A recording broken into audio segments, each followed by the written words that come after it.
Welcome to the Fantasy Addiction Network. Today we are talking recap of Week 15 Jaguars Raiders. Final score on this one: Jaguars 20, Raiders 16.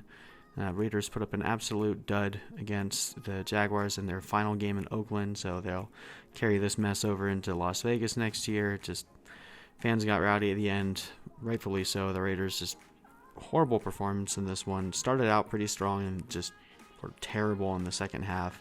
Let the Jaguars come back on them and just all around poor play by the Raiders. Didn't really do too much for fantasy either, but we'll quickly recap everything. Gardner Minshew, if you started him, had a decent day. 17 completions on 29 attempts for 201 yards, but did have the 2 touchdowns. Also 5 carries for 27 yards, so you'll take that.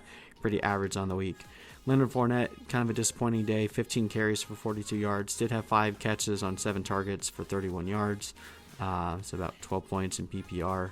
Chris Conley with the 2 touchdowns. If you started him today, he would have been the only receiver you would have been happy with. 4 catches on 8 targets for 49 yards and the 2 touchdowns.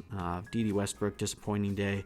1 carry, 7 yards, and then only 2 catches on 4 targets for 14 yards.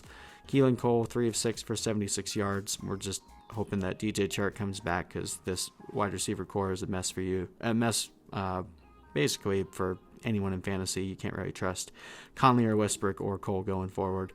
Looking at Derek Carr, had 22 of 36 for 267 yards in this one, 1 touchdown, and also carry on the ground for 12 yards.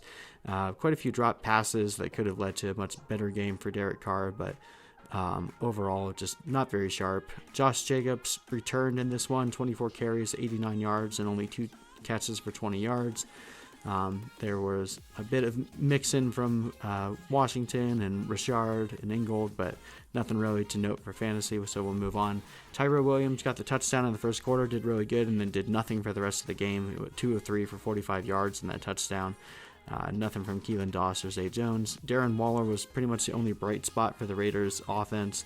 8 of 10 for 122 yards, so you'll take that. That's a nice day for a fantasy tight end, but just a boring game in general, and the Raiders, although I guess they're technically not eliminated from the playoffs yet, they're out. So we'll see if they can what they can do in the offseason to bring a little bit more excitement to Vegas. But from a fantasy perspective, if you have Darren Waller, you're going to continue playing him, and I guess Josh Jacobs will be a good play next week, but we're pretty much running away from everybody else in this offense. All right, well, I hope you guys found this helpful. We'll carry this analysis into our final discussion for Week 16 for the Fantasy Championships. Hope you guys had good luck this week, and we'll help you get ready for the next one. Take care.